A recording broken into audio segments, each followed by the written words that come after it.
Hola, ¿qué tal? Hoy conocemos a un club histórico de Alemania como es el Hamburgo, un campeón de Europa y uno de los fundadores de la Bundesliga en 1963 y que estuvo en primera división hasta 2018. Luego recordamos este ascenso la temporada pasada, pero es, como digo, un histórico de Alemania y que quiere volver a recuperar su estatus y pelear contra los grandes del fútbol alemán.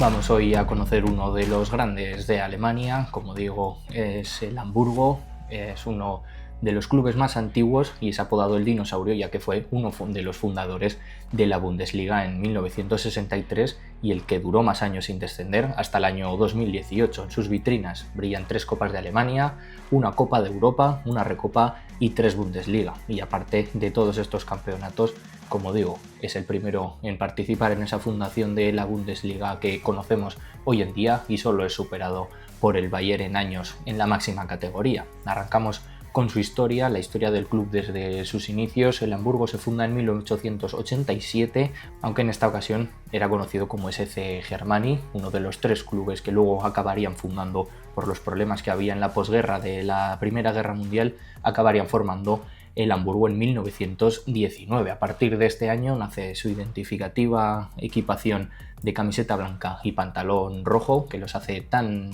distinguidos entre los equipos alemanes, y unos años después, en 1922, nos iba a dejar un capítulo, la verdad que muy curioso, una final que duraría más de 2 meses prácticamente, y es que empezó en junio de 1922, el partido duraba ya más de 3 horas, iban empate a 2 y el árbitro, ya que no había luz, tiene que suspender el partido. Se iba a reanudar 7 semanas después, en agosto, y el partido cogía la misma dirección. El árbitro lo tenía que suspender 112 minutos después, ya que el rival del Hamburgo, en este caso el Nuremberg, no podía continuar ya que tenía 3 jugadores expulsados y varios lesionados, así que no pudo completar la alineación y el campeón iba a ser el Hamburgo, pero como muestra de deportividad rechazaron este trofeo, que sí que iban a ganar la temporada siguiente en 1923 y en 1928. Con el nuevo gobierno, ya sabemos la historia de Alemania, y lo hicimos ya en el Conociendo al Stuttgart, se fundan 16 ligas divididas por regiones y en la sección del Hamburgo, el Hamburgo logra ganar 5 títulos de liga, en el 37, 38 y 39 y en el 41 y 45. En la posguerra se convertiría en uno de los equipos más potentes y con 3 trofeos. Entre el 46 y el 48 en la Oberliga Nord empezaba ahí un dominio que no iba a poder ser alcanzado por sus rivales. Con este dominio se iba a alargar hasta el año 63, logrando 15 de las 16 ediciones de la competición y consiguiendo su primera participación en Copa de Europa. Además, serían un club que en los años 50 hizo un periplo por Estados Unidos, se recuerda mucho en Alemania porque ganó 6 de los 6 partidos que disputaron y sacaron allí a uno de sus mitos, Uwe Seeler, como máximo anotador histórico. Hablaremos después en el apartado de jugadores históricos. En 1963, como habíamos dicho antes, se funda la Bundesliga tal y como la conocemos hoy en día, con 16 equipos, y el Hamburgo será uno de los clubes fundadores y uno de los que más años consecutivos participe, ya que hasta el descenso en 2018 no va a ser relegado a segunda división. Lo rozó varias veces, pero es en 2018. Luego, 3 años después, lo supera el Bayern con años disputados. Es el Bayern ahora mismo el más grande de Alemania y por eso recibe el apodo del dinosaurio. Conocemos por eso al Hamburgo como el dinosaurio. En los años 60 disputan también una final de Copa en el 67 y una final de Recopa en el 68, ambas que acabarían con derrota. En los 70 empiezan a llegar los trofeos y un precedente de lo que iba a venir en los años 80. Como digo, en el 73 levantaban la primera edición de la DFB Liga Pokal y llegarían también títulos de Copa. En el 74 la perdieron la final contra el Eintracht y en el 76 logran el trofeo de Copa contra el Kaiserslautern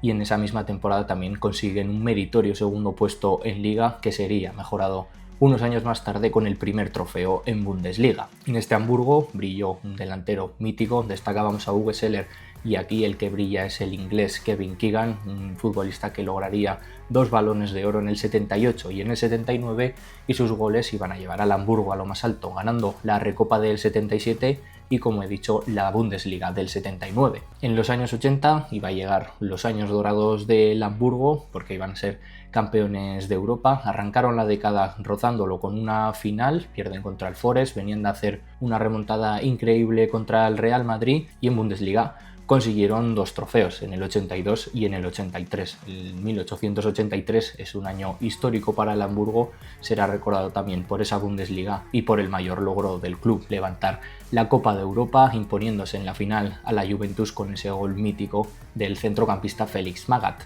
Tras varios años más flojos, en 1987 vuelven a levantar el vuelo con un título de Copa, el tercero y último hasta la fecha, y el segundo puesto en Bundesliga. En la década de los 90 dan un paso al lado como potencia alemana, siguen estando fijos en Bundesliga y su mejor participación en Liga será en la 99-2000, años en los que se empieza a terminar también el nuevo estadio, la reforma del estadio, con un tercero que les da acceso de nuevo a la Champions, al nuevo formato de la Champions. Ellos habían participado en Copa de Europa y caerían en fase de grupos. Luego en el 2007 vuelven a repetir la participación en Champions, las dos únicas con este nuevo formato, y la última del club por otro meritorio tercer puesto en 2006 y en un año en el que consiguen ganar 11 partidos fuera de casa. Llegada la temporada 2009 y 2010, aquí sí que tenemos el último registro del Hamburgo en competición europea, la 2009-2010, donde disputan las semifinales contra el Fulham en Europa League, y de haberlo logrado el pase hubiera estado enfrente el Atlético de Madrid en su propio estadio, en el Volkspark Stadium, que ahora conoceremos de Hamburgo. En los años posteriores se empieza a ver ya algo de inestabilidad, salvando el descenso en varias ocasiones. En 2014 y 2015 se salvan jugando esa eliminatoria en la que te juegas el descenso contra el equipo que viene de segunda división, y finalmente en 2018 ya no lo pueden salvar y llegaría el momento más duro del equipo en toda su historia, porque descienden a segunda división por primera vez desde la fundación de la Bundesliga en 1963, y como conocemos se apagó ese contador, ese mítico reloj que teníamos en el estadio del Hamburgo, que hasta 7 años después, pasando 7 temporadas en segunda, no lograría el ascenso la temporada pasada en 2025 y volvió al lugar donde se merece por historia. Son campeones de Europa, 3 Bundesligas, 3 copas,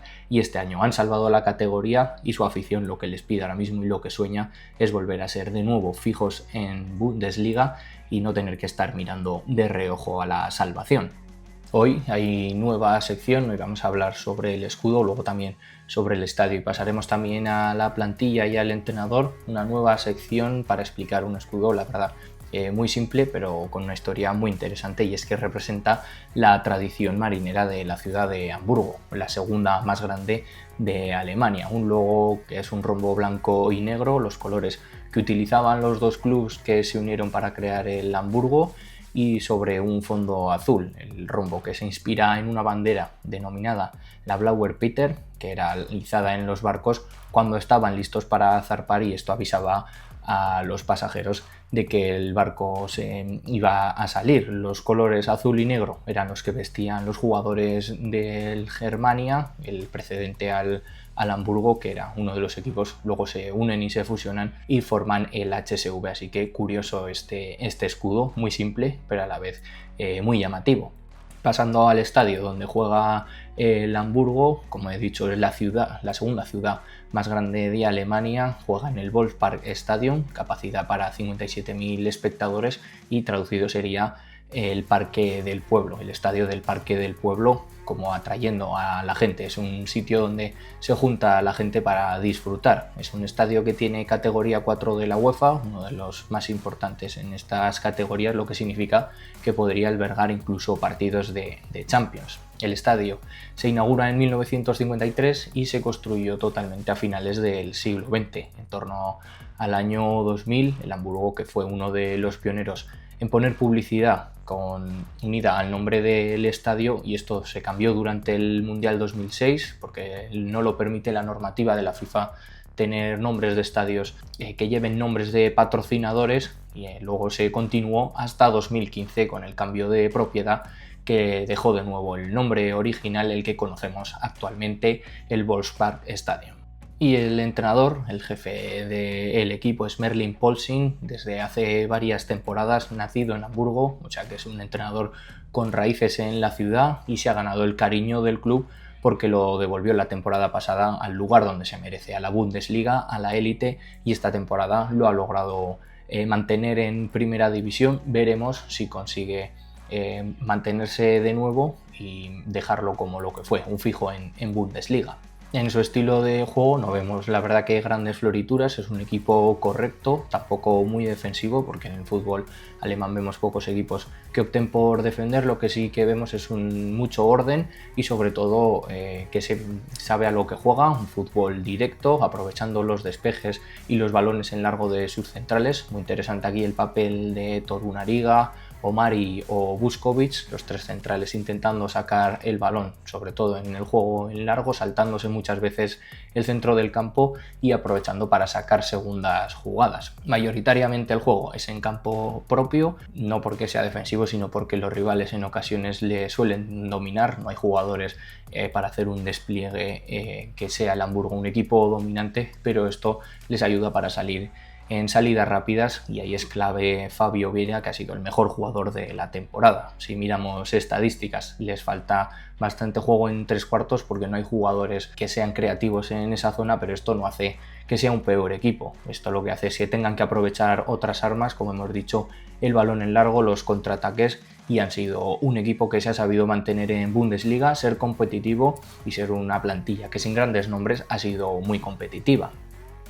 En la plantilla no brillan grandes estrellas, pero ha brillado por ser un equipo sólido para intentar volver a donde se merecen estar por historia. En la portería ha sido un fijo el portugués Daniel Euer Fernández, veterano pero que con actuaciones interesantes ha dado muchos puntos, y el que parece que está ahí atado es el relevo para la temporada que viene, Sander Takvik, un portero que ficharon en invierno. Ha entrado poco porque Fernández ha sido el habitual, pero yo creo que llega ya como la apuesta para la temporada que viene. En defensa el esquema ha sido con 3 centrales y 2 carrileros. Esto les ha permitido sobre todo tener mucho orden a la hora de defender y ocupar todo el campo. El que ha sido el líder ya no solo de la defensa sino del equipo es Luka Vuskovic, una irrupción, una de las mayores del fútbol europeo. Está entre los mejores centrales de la Bundesliga, no solo entre los jóvenes. Recordemos que es nacido en 2007, sino ya compitiendo a centrales como Tao o Slotterbeck. Se consideran los mejores de esta temporada. Ha sido clave no solo en defensa, porque es un jugador muy rápido para corregir, contundente, es también un jugador con alma de delantero, y el fútbol lo tiene de centrocampista, así que es prácticamente un todocampista. Ha marcado 6 goles, es casi el goleador del equipo, solo superado por los 7 de Fabio Vieira, así que cedido por el Tottenham, yo creo que se va a hacer un hueco en Premier League. El otro fijo ha sido Torunariga, el nigeriano. Ha rendido también a gran nivel, ha sido uno de los fijos. Y otro joven que no brilló por lesiones ha sido Warmed Omari. Ha acabado haciéndose fijo, pero como digo, las lesiones no le han permitido brillar. Esperemos que la temporada pueda dar ese paso hacia adelante y volver a ser un fijo en los 11. Ha terminado la temporada siendo fijo por el rendimiento que tiene. Es un jugador muy interesante. También puede entrar ahí Nicolás Capaldo, que es un centrocampista, ha sido multiusos, lo hemos visto también por banda, y en sus inicios era medio centro, y esto dice sus 3 asistencias. Es un jugador muy completo y también ha sido usado normalmente como central, y pueden entrar, aunque ya con menos minutos. Recordemos que solo tiene competición doméstica y el 11 habitualmente se repetía bastante. Podían entrar el Fadli, aunque con menos minutos de los que podíamos esperar.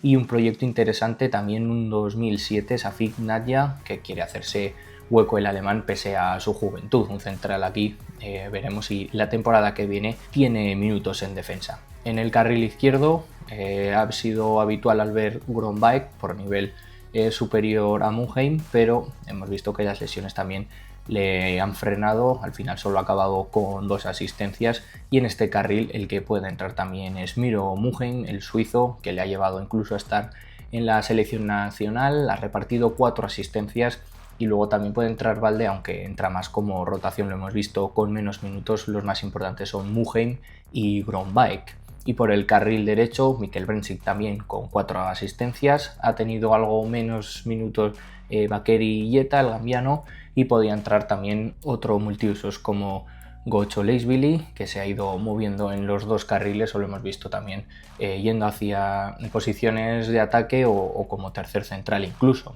En el centro del campo únicamente dos jugadores, porque son los que prácticamente lo han jugado, salvo días en los que estaban fuera por sanción o por alguna mínima molestia. Las opciones son mínimas, pero el rendimiento ha sido muy bueno. En el doble pivote, un todocampista como Albert Sambi Lokonga ha vuelto a recuperar el gran nivel que se esperaba cuando lo fichó el Arsenal como su gran apuesta, recorrer muchos metros y sobre todo llegada, marcando 5 goles a su lado. El que ha sido también inamovible, Nicolai Renberg, ambos han sido los habituales y se han compenetrado muy bien, no en el juego, porque hemos visto que optan mucho por el fútbol directo, pero sí para ir hacia adelante y que no se rompa el equipo. Cuando uno de los dos faltaba, solía entrar en esta posición Fabio Vieira, retrasando su posición y participando más atrás. Ha sido el mejor de la temporada del Hamburgo, 7 goles y 5 asistencias, además de ser clave en el juego. Lo ponemos aquí como media punta, extremo derecho, pero que es el que se mueve por donde quiere, participando en el medio o cuando el equipo ataca yendo hacia adelante para transitar. Además de ser importante en el juego también en tres cuartos y en la sala de máquinas cuando se iba uno de los dos, tanto Sambi Lokonga como Renberg. Y arriba los podemos poner como tres delanteros o incluso Fabio Vieira como segundo delantero y dos puntas. Esto iba variando según el partido. Puede entrar como enganche o media punta, el fijo que es Fabio Vieira, y otro que le hemos visto algo menos, Philippe, que ha llegado a 5 goles, puede entrar por ambos costados, una situación similar a la de Königsdörfer. Ha sido también uno de los jugadores más llamativos esta temporada. También 5 goles, polivalente para entrar en las dos bandas o incluso alguna vez como referencia para hacer algo más de presión, un jugador más rápido y que puede ir en las tres posiciones de arriba.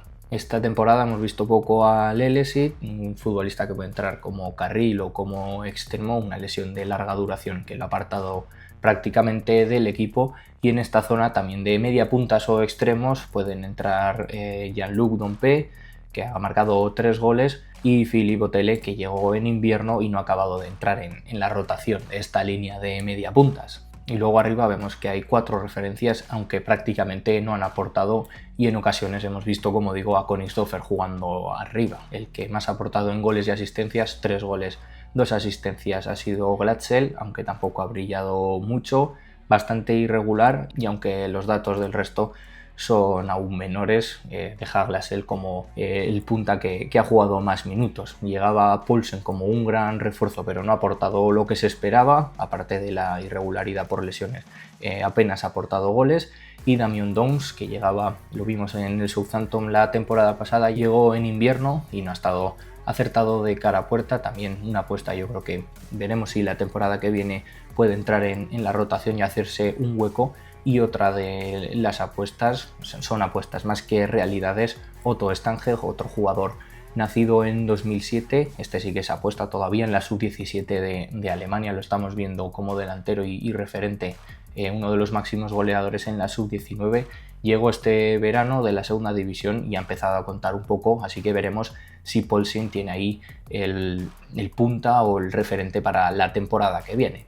Al tratarse de un club histórico de Alemania, hay que abrir de nuevo este apartado de jugadores históricos o mitos, no solo de Alemania, del Hamburgo, y como veremos, de todo el mundo. El Hamburgo ha tenido muchos jugadores en orden cronológico, lo hemos nombrado antes. El primer mito del club fue Uwe Seeler, en la década de los 50, nacido en Hamburgo, o sea que esto le hace mucho más relevante a la hora de ser una leyenda del club. Es el máximo goleador del club, fue 7 veces máximo goleador de Alemania y es un mito también con la selección alemana. Llegó a ser presidente incluso del Hamburgo en 1998. Otra leyenda que también nombrábamos, con 2 balones de oro, Kevin Keegan, el inglés que lo fichan a finales de los años 70, otro goleador que llevó al Hamburgo a lo más alto y su influencia pues le llevó, como digo, a ganar 2 balones de oro en el 78 y en el 79. En ese periodo también ganan la Recopa y su primera Bundesliga. Otra de las leyendas del club que será recordada por su gol que dio la Copa de Europa, Felix Magath, un centrocampista diferencial en esos años, defendió 10 temporadas los colores del Hamburgo, ese pantalón rojo, y luego algo más recientes han pasado muchos jugadores interesantes, pero viniendo ya más al siglo XXI han pasado jugadores como Rafael van der Vaart, rozando casi los 70 goles con el club alemán, o Ruud van Nistelrooy, que luego ya conocemos sus carreras y se han convertido en leyendas del fútbol.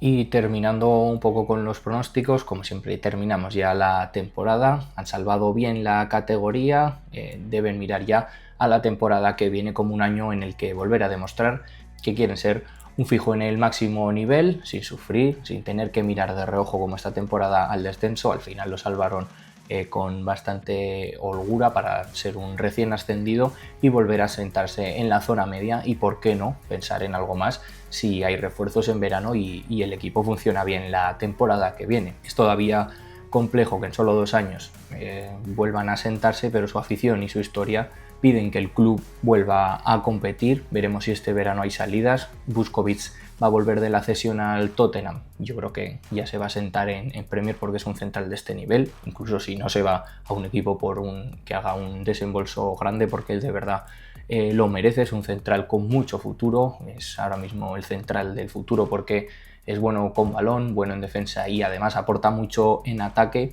Y el otro que también va a tener una salida casi segura es Fabio Vieira, después de la temporada que se ha hecho. Veremos si lo consiguen mantener, así que para sustituir a estos dos jugadores, los dos mejores, uno en defensa y uno en el medio y 3/4, yo creo que lo van a tener muy difícil. Si consiguen reforzarse bien y hacer una plantilla competitiva, yo creo que pueden meter al Hamburgo en la zona media y volver a consolidarse en la Bundesliga. Así que dejad en comentarios si veis al Hamburgo como un proyecto que se puede volver a sentar en la Bundesliga, o si la temporada que viene, después de las bajas de jugadores como puede ser Vieira o de Busquets, el equipo volverá a segunda división.